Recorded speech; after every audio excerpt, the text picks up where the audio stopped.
Here's a fun tip that most Genshin players don't know. The age of consent is 18 years old. Let's begin with what's maximally important. How's it going, guys? Jack here with another video. So I got to play a little bit of Genshin Impact and I mainly just spent the time playing it just exploring. Like, it feels like you're roaming through an anime, like a Miyazaki kind of movie. As I got to read the comments of the video on Genshin that I uploaded a week ago, I got to understand that there's a lot more to it than just that. It's not all lovey-dovey, there's actually a deep story behind it that supposedly is also kind of dark. And immediately my brain just started firing, thinking about some poor kid stuck in a well named Timmy who just can't get out of it because some fat-ass cat named Totoro is sitting on top of it. Meow meow nigga! I'm going to have to edit that, am I not? Stupid brain. Anyways, today we have a review of Genshin Impact by max0r, a game that he has referenced quite a bit in his video. So with that, let's us jump into it. Genshin Impact is a game which has sucked away my soul and killed my dog. I first began playing Genshin Impact because of all the cute women, then experienced a apotheosis and a philosophical enlightenment through the death of my own ego. I loved Genshin Impact, but this game will have an impact on your social life, and even after you stop playing, you will not recover. To this day, it has left me in a perpetual state of sophisticated mauling, and I recommend it for all the wrong reasons. What's fun is that people have been saying that, okay, it's fine that you play Genshin, just don't the community. It's like, it's bad. But also, like, I went to the recommendation page of it, you know, looking at the reviews, and people are not recommending you to play the game. It's like, what is up with the community? It's weird. In this game, you play as John Impact, an extra-dimensional being whose brother was eaten by Mega Blocks and is forced to navigate Avatar, the last airbender for weeaboos. Powered by its simple chemistry system in which characters electrocute, burn, and throw rocks at each other. One of these is much less cool, but it, like Australopithecus, was my primary source of damage. Now trapped in the land of gotcha hell, our protagonist must find a way to save our siblings by fighting geometry, the indigenous inhabitants of Twitter, space midgets, and the ice KGB. As well, we are here to explore, solve puzzles, play prop hunt, cook, get arrested for looking at Zhongling too much, get sentenced to 10 years, and emerge from prison a devout Buddhist. This video is going to be about my experience playing this interesting game and how to objectively have the most fun with it. It's about— Why do I get the feeling that this Genshin is the type of games where you have people arguing about the age of consent? Look, I've played some JRPGs in the past, so I know of people who'll be doing that. It's very weird. Very bad sign when most people who play the game don't recommend it, but I do. Although I am slightly a dingus, so I don't recommend you take my opinion as fact, but as entertainment. So whether you're new to this strange, otherworldly Chinese software or a Genshin pro, please allow me to tell you the tale of how this left a Genshin Impact into my frontal lobe. Here's a fun tip that most Genshin players don't know. The age of consent is 18 years old.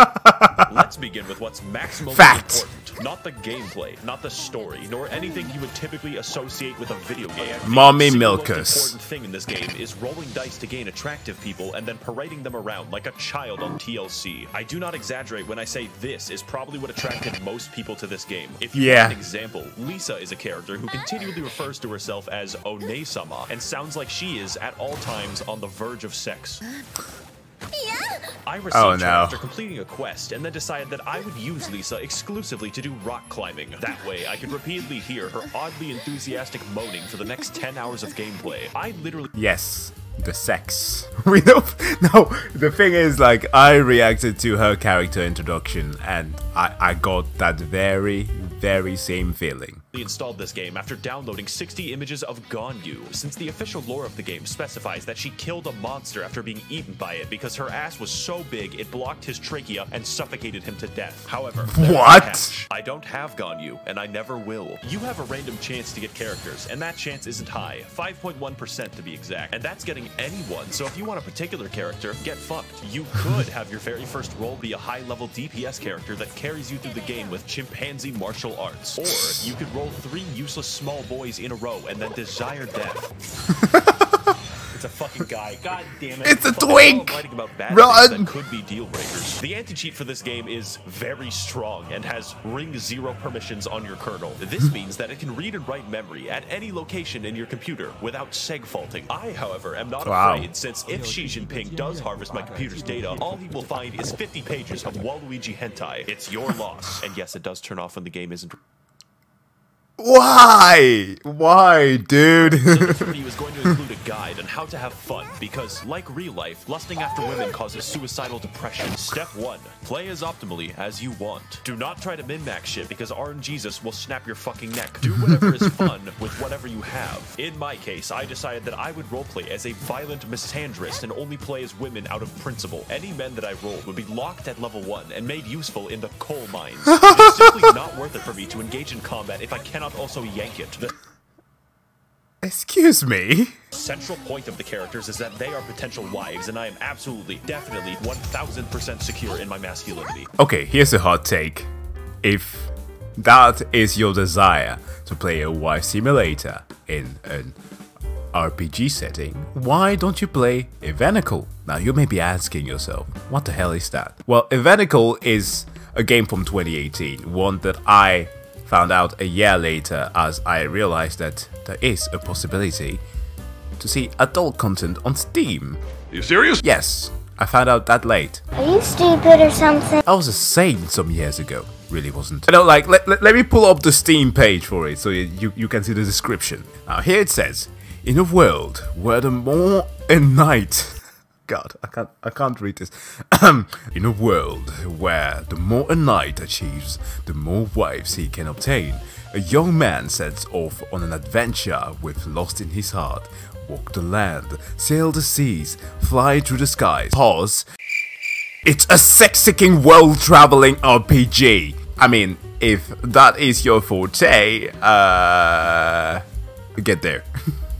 But I mean, do it for the culture. Playing the game optimally in this case would mean making the game boring and staring at man-ass, so fuck it. If, for instance, I had wanted a particular legally questionable female to be my digital puppet, the chance of receiving that would be 0.3%, which is where this image comes from. Take what you can get with the roles. Don't be mad. Exercise patience and control, and you will have a lot more fun. I definitely have not sold my house to get big-tittied pirate mommy. But max0r, I hear your thoughts. Why are you displaying a single image of a regular crab on my screen? And also, what is the world of Genshin Impact and why are we here? That is a great question, James. Because before we get into the exploration and the combat, we must first understand the context with which I run my beauty pageant. And like every game made by Asian people on my channel, the lore is some Hyperborean bullshit. So let's say rule number 2 of enjoying the game is not caring about this, just like 90% of the player base. Right. The world of Teyvat is ruled collectively by 7 gods who govern the 7 elements. Except the nature god, he's special. This came about because 2,800 years ago, there were like 80 gods or something. Then everything changed when the Fire Nation attacked. No, that's some but Final actually Fantasy 7 seals stuff. opened up in heaven, so literally every god fought over their power to the death. The result was the 7 gods of each element we see today, each ruling over their own nation in their own fucked up ways. Every once in a while, these delusional bastards will just give random people superpowers, like how the electricity god just gave a girl with a mental disorder a talking bird. This also includes small children who could very possibly kill themselves for some reason. Now, wait, that's what the German chick did? The game takes place in 2 nations, or 3 if you're from the future. The first is Mondstadt, a lawless, anarcho-capitalist commune in New Hampshire, which has no formal governance of any kind. They instead rely institutionally on vigilante justice, including a hot Batman. As a result, an entire territory of their nation is completely overrun with wolves. No one has the systemic authority to stop people from exercising their rights and liberties to feed the wolves babies. Oh, also, there's the fucking dragon problem. Did I not mention the murderous dragon? Next, we have the nation of Liyue, an extremely rich and powerful country to the east. They have recently come into conflict with Mondstadt due to the Luhua Pool massacre of 69, as well as an aggressive foreign policy involving a 9-dashed line in the Sea of Clouds. Headed by the Tian Xuan Ningguang of the Liyue Qixing, those are all real names, Liyue exhibits an unprecedented level of prosperity and control, living happily under the watchful eye of the rock god. I smell some Winnie the Pooh action going on here, dear. I mean, they didn't even go so far as to try to be subtle. who periodically disguises himself to ensure that the populace is behaving well and upholding their state contracts, just in case. Now, China, I know you're new to making video games, yet in my country, you have a long history of shooting people. But who lives in Liyue and who lives in Where Is In? The answer is unfortunate. Populating this extensive world with several factions of enemies with subgroups, elemental specializations, and fucking bullshit. The enemy variety of this game paints a picture of a post-apocalyptic nightmare world where raving bands of savages constantly destroy everything, locking humanity in a perpetual state of warfare with armies of bandits and the midget people. One of these groups is the Hilichurls, an intelligent race capable of empathy and complex thoughts, which is why they must be destroyed. Better genocide them. The Gombe chimpanzee war looked like a fucking joke, and at no point does anyone in the entire game even give a shred of sympathy for the Hilichurls, except for Elon Musk. They can be big gorilla, small monkey, operate complex machinery, and have their own language. This makes it more fun to slaughter entire villages of them and steal their possessions with no consequences. In fact, you're encouraged to do it. Overall, I would rate them a genocide out of 10. The country-sized hordes of organized bandits called the Treasure Hoarders, who are just regular guys forced to fight you with shovels and Molotov cocktails. Are you sure we're the good guys? It's fortunate that, because they committed a crime, their lives are now forfeit. Abyss Mages are very simple because they are one enemy with two reskins, who are also inhuman beings of the Dark Void who have sworn vengeance upon humanity itself. They also dwell almost entirely in fucking space. The Fatui of Snezhnaya are heavily armed diplomats. Rotejiva. That name alone, it sounds like the motherland is like Russia. To dominate the world of Teyvat through subterfuge, and employing 9-foot-tall people with hammers is absolutely conducive to this goal, I promise. They are unique among Teyvat because they serve the interests of the Tsaritsa of Snezhnaya, also known as the god of ice. That's important because it's very weird that they primarily use electricity and fire. I guess the ice god is just fucking lazy. The Fatui are always no good, like stealing the wind god's power or like a bank heist. They're also really hot, so I'm not stopping them. Finally, we have the local wildlife of Teyvat, which is 90% slimes and 10% these fuckers. I spent most of the fight waiting to do something. It's Beyblade. Computer deactivate iguana. That's really what the combat is all about. Sometimes it's like, holy fuck, that is a whale. And other times it's like, I think that bush just fucking... Really, no matter what happens, you're in for an experience. Let's find out if that's bad or worse. Come bad.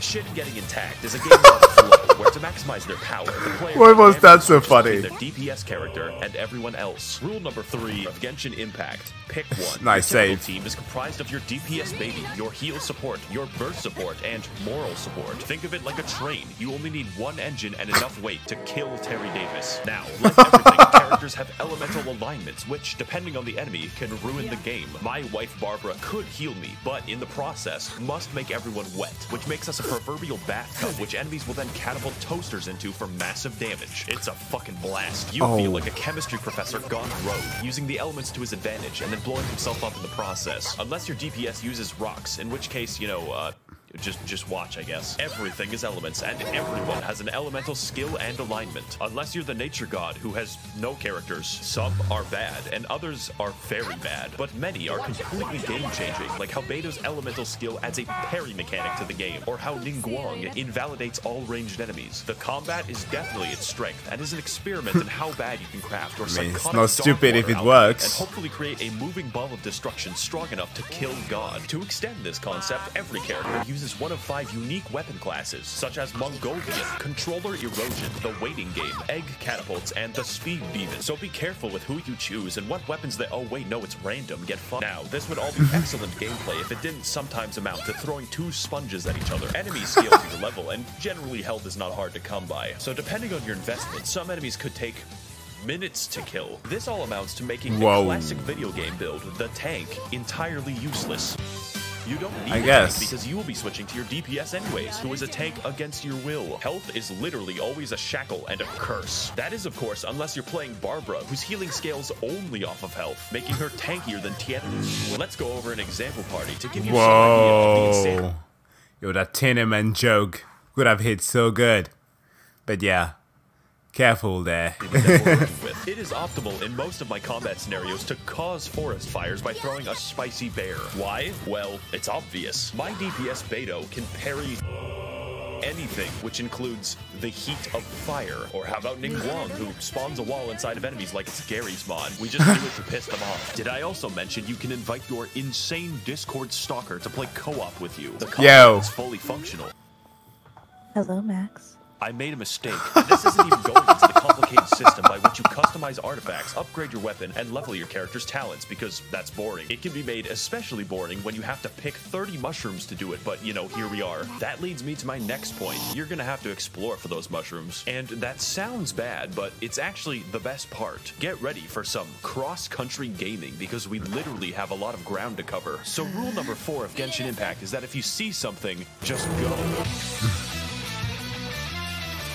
Yeah, that's what I spend most of my time doing. Identical to Breath of the Wild, right down to the UI. This is an objectively correct assessment. It's just that the game doesn't give a shit, and neither should we. Breath of the Wild was so good that I wanted Breath of the Wild with more anime pussy. Because, goddamn it, why did Nintendo make Zelda look like that? The amount of bandits and soldiers in this game suddenly makes sense when you realize it has the geography of fucking Afghanistan. It's quite the vertical place, but you're given the tools to navigate it, like your feet or your sweat. And there is quite a bit to see. So, for an example, when I first installed the game, I didn't know that Liyue was in it. That's over half of the map. I was doing a quest that required a wild radish, so I naturally went hiking to find it and accidentally discovered the entirety of Ming Dynasty China, at which point I was wrongfully assaulted after being mistaken for opium. This is one of those games where you start finding chests in the wild and within 30 minutes are flying to a strange island with a man named Jeffrey. It's actually not that different to Skyrim, but this game makes Skyrim look like it's in Kansas. There is always something to do and always something to find. You would think that it would get stale, but they just keep finding ways to turn on my neurons. There is a puzzle, I just wanted the chest, which spans an entire region of the game where you have to climb 3 mountains. You can spend an afternoon doing that, and it's viable. There is no direction that you can go that will not help you in some tangible way, and that's what's important about exploration. It's not just pretty, it's optimal. You see this shit right here. This activates my fucking almonds. Exploring this game trains your neurons to fire at the most basic of incentives like a lab chimp. But seriously, if you aren't yet considering the game, just have fun exploring it. Stop and smell the flowers and... Yo, they got you hooked. Like, gotcha. No, like, seriously. Originally, I would have been like, gacha games, you know. Don't really want to play them because of the microtransactions, but like, that's also the other aspect of it. Like, the way that they give you this instant gratification, which is nice, really, it is appreciated. That the game just on the pure premise of both visual and rewards can do that. And accidentally find China over a vegetable. I found it eventually. It took 3 hours. Now, if the review had ended here, this would be a definite recommend because the game is free. It costs $0. It cannot yank your bank. Not that I would know. But I must warn you that there are some serious drawbacks besides the fucking Chinese surveillance state that you have to install. So it's time to give you the final tools and rules that you need to enjoy this game. The pain. Regula numerus quinque of Genshin Impact is just, please God, use the resin every day.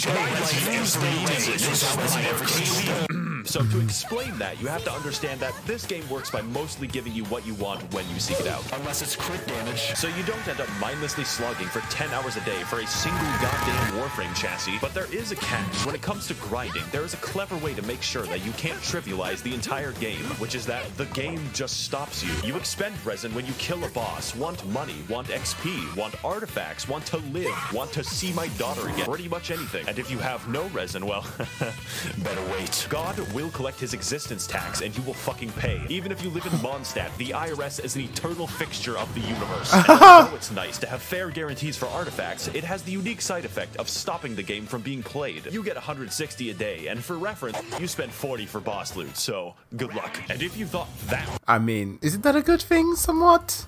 Like, I guess I get it. Like, if you truly have a big desire of progressing through something.